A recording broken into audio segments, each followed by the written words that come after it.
नमस्ते। कैसे हैं आप सभी। तो आज हम हिंदी भाषा से संबंधित कुछ प्रश्न लेके आए हैं सीटेट के लिए।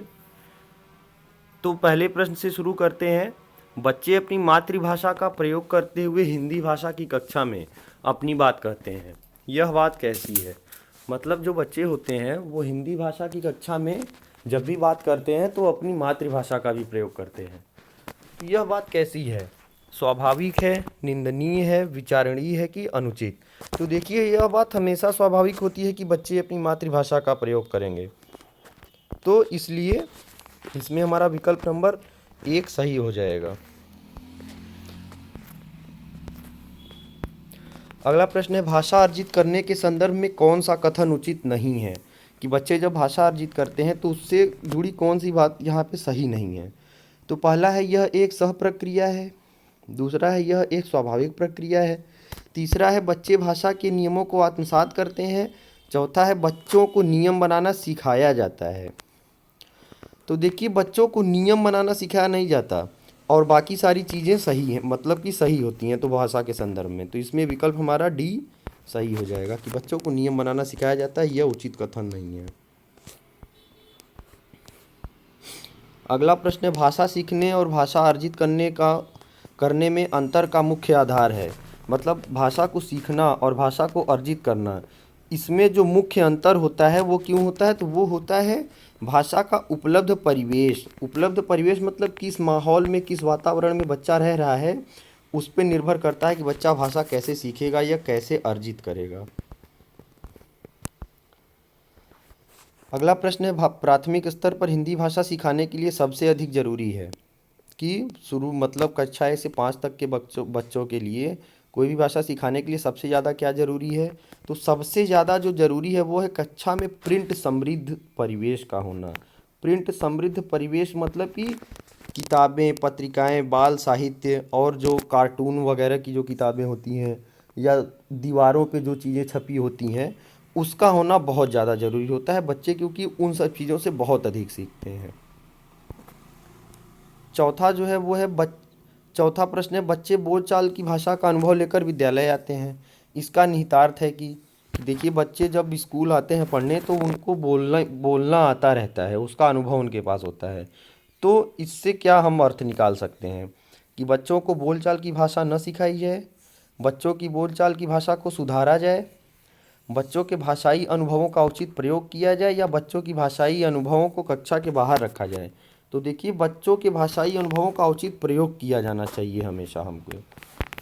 तो विकल्प हमारा सी सही हो जाएगा। क्यों? क्योंकि देखिए, बच्चे जो भी चीज़, देखिए हमेशा जब भी परीक्षा में हमारा जो भी प्रश्न आएगा, अगर बच्चे से संबंधित कोई चीज़ पूछ रहा है तो हमेशा हमको उसमें पॉजिटिव चीज़ों को ही चुनना पड़ेगा। कभी भी बच्चों के बारे में कोई बुरी बात हमको परीक्षा में नहीं सिलेक्ट करनी है कि उसको दंड दिया जाए या उसके अनुभवों पे ध्यान न दिया जाए, ये सब चीज़ें नहीं। बच्चे जो भी लेके आएंगे अपने साथ, उस पर हमेशा हमको ध्यान देना चाहिए, उसको हमेशा महत्व देना चाहिए।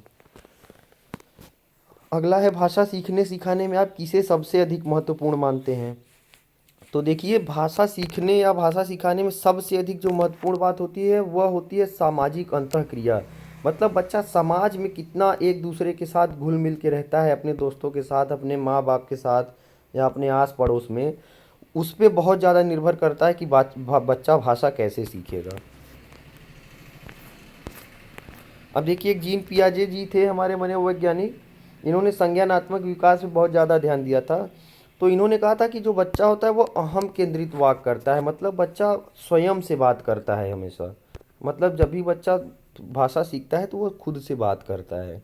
तो उसके लिए उन्होंने कहा था कि अहम केंद्रित वाक। अच्छा, अहम केंद्रित वाक मतलब जब हम लोग मन में अपने आप से बातें करें, कोई चीज़ सोचे तो मन में बिना आवाज़ किए, तो उसको अहम केंद्रित वाक कहते हैं। और लेव वाइगोस्की साहब थे, इन्होंने पहली बात तो समाज से संबंधित, मतलब इनका सामाजिक अधिगम का सिद्धांत हम कह सकते हैं, या समाज सांस्कृतिक सिद्धांत ये लेके आए थे। इन्होंने कहा था कि बालक अपने परिवेश से अंतःक्रिया करते हुए सीखता है। कि मतलब जो बच्चा होता है वो अपने आसपास के वातावरण में रह के ही भाषा सीखता है। और इनके अनुसार निजी भाषा बालक के संज्ञानात्मक विकास में सहायक होती है। अब देखिए, निजी भाषा मतलब जब बच्चा खुद से बात करे और बोल के बात करे। जैसे जब हम लोग कभी कभी आपस में मतलब अपने आप से मन में बात करते हैं और कभी कभी हम अपने आप से बोल के भी बात करते हैं। तो वाइगोत्स्की ने कहा था कि निजी भाषा बालक के संज्ञानात्मक विकास में सहायक होती है। अब इन्हीं से रिलेटेड एक प्रश्न भी आया था सीटेट में कि देखिए, जिगसॉ पहेली को करते समय 5 वर्ष की नजमा स्वयं से कहती है, नीला टुकड़ा कहाँ है, नहीं यह वाला नहीं, गाढ़े रंग वाला, जिससे यह जूता पूरा बन जाएगा। इस प्रकार की वार्ता को वाइगोस्की किस तरह संबोधित करते हैं? अब देखिए, यह जो लड़की थी नजमा, वह स्वयं से बोल के बात कर रही थी।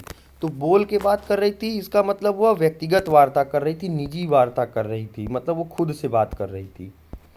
वाइगोस्की के हिसाब से यह व्यक्तिगत वार्ता है। तो विकल्प एक हमारा इसमें सही है। अब देखिए, नोम चोम्स्की थे हमारे। नोम चोम्स्की जी ने कहा था कि सभी बच्चे अपने अंदर एक जन्मजात क्षमता लेके पैदा होते हैं भाषा सीखने की। हर बच्चे के अंदर एक लैंग्वेज एक्विजिशन डिवाइस होती है, जिसको कि एलईडी कहते हैं हम लोग। ठीक, तो एलईडी का मतलब लैंग्वेज एक्विजिशन डिवाइस की उनके अंदर खुद से भाषा अर्जन का एक यंत्र होता है, जिससे कि वो सभी भाषाएं आसानी से सीखते हैं। तो चोम्स्की से रिलेटेड भी प्रश्न हमेशा पूछे जाते हैं, खासतौर पे अंग्रेजी शिक्षण और हिंदी शिक्षण में। तो इनसे संबंधित देखिए एक प्रश्न है कि भाषा अर्जन क्षमता किसके साथ संबंधित है? तो देखिए, भाषा अर्जन क्षमता या स्वयं से भाषा सीखना या यूनिवर्सल ग्रामर एक आता है। यूनिवर्सल ग्रामर से रिलेटेड प्रश्न अंग्रेजी शिक्षण में आता है, तो उसमें हमेशा चॉम्स्की वाला विकल्प ही सही होगा।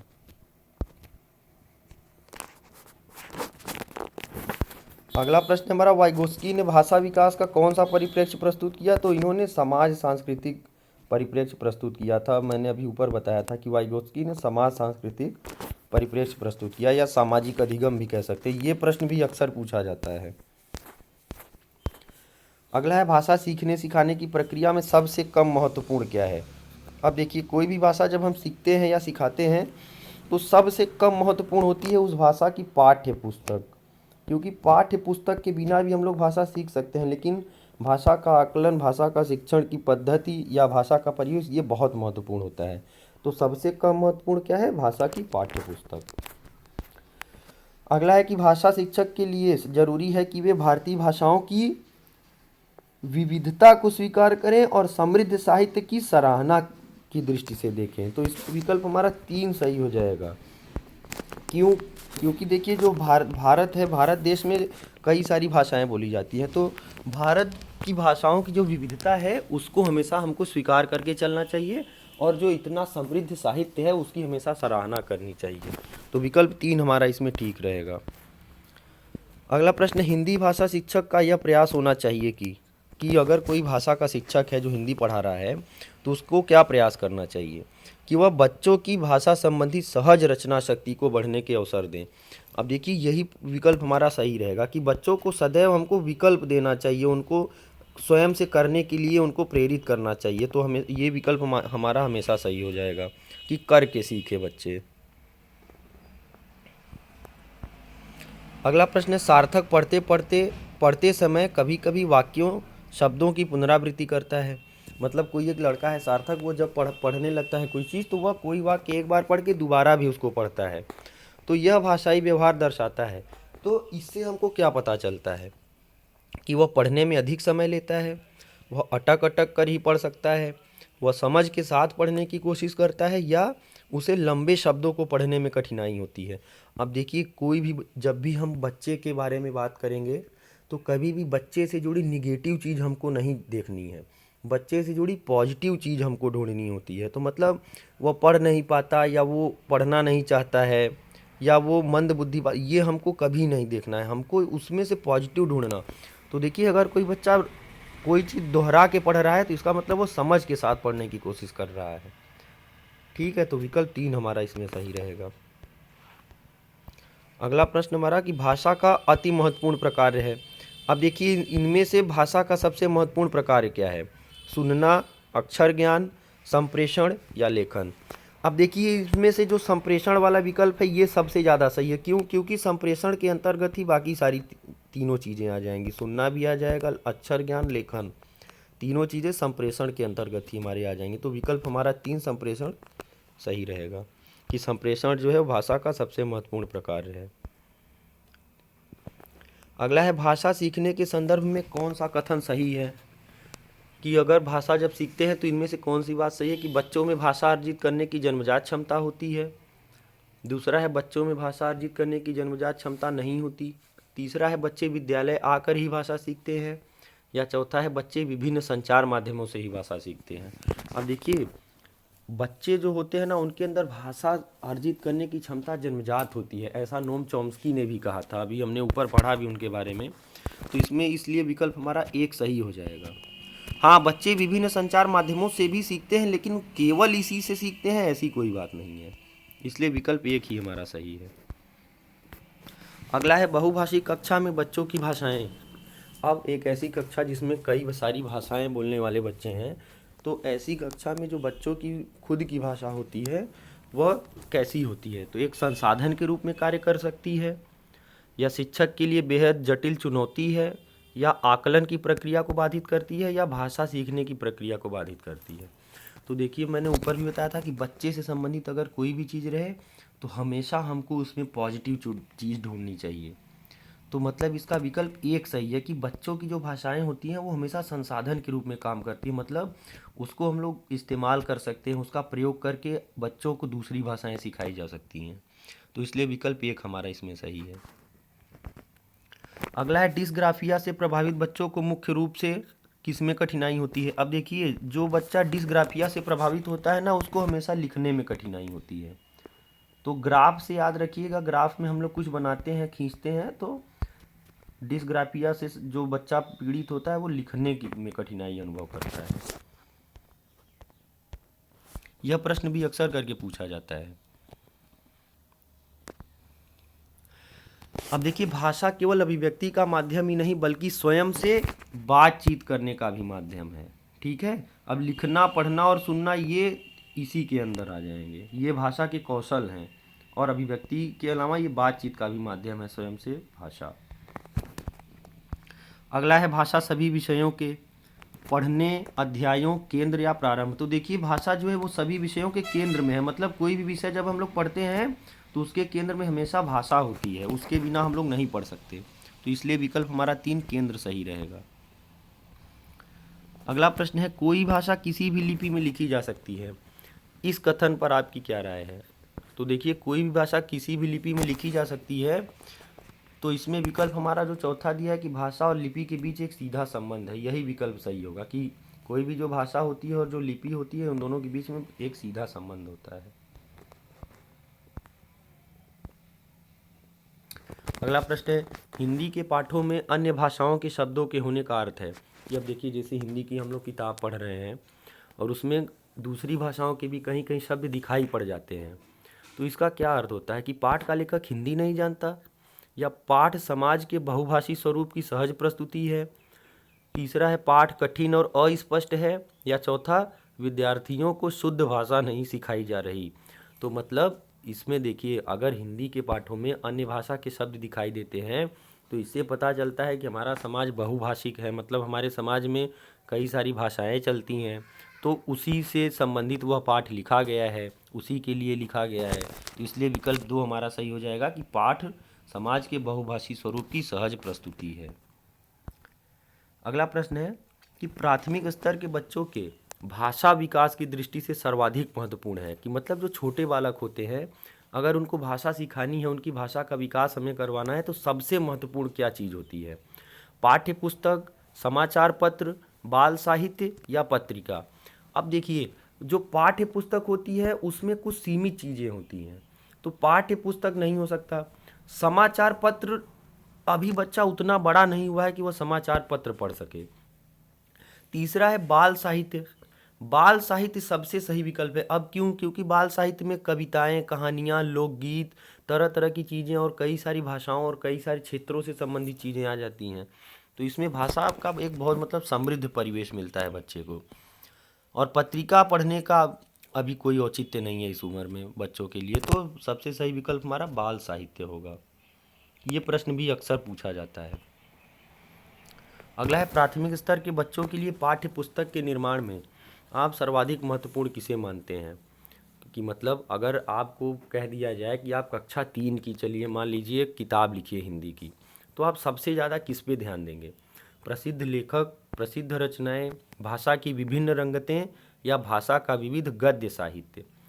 तो देखिए प्रसिद्ध लेखक या प्रसिद्ध रचनाएं या इन सब चीज़ों पे हमको ध्यान नहीं देना चाहिए। हमको ध्यान किस पे देना चाहिए कि भाषा की विभिन्न रंगतें, मतलब कि भाषा के विभिन्न मतलब कौन कौन से हिस्से होते हैं, भाषा में क्या क्या आता है, उन सब चीज़ों को ध्यान में रख के हमको वह किताब लिखनी चाहिए। हाँ, गद्य साहित्य पे भी ध्यान देंगे, लेकिन सिर्फ गद्य पे नहीं देंगे, हम लोग बाकी सारी चीज़ों पे भी ध्यान देंगे। तो इसलिए विकल्प हमारा 3 सही हो जाएगा, विभिन्न रंगतें भाषा की। अगला प्रश्न है, प्राथमिक स्तर पर बच्चों की सहज और स्वाभाविक मौखिक अभिव्यक्ति में सबसे कम महत्वपूर्ण है।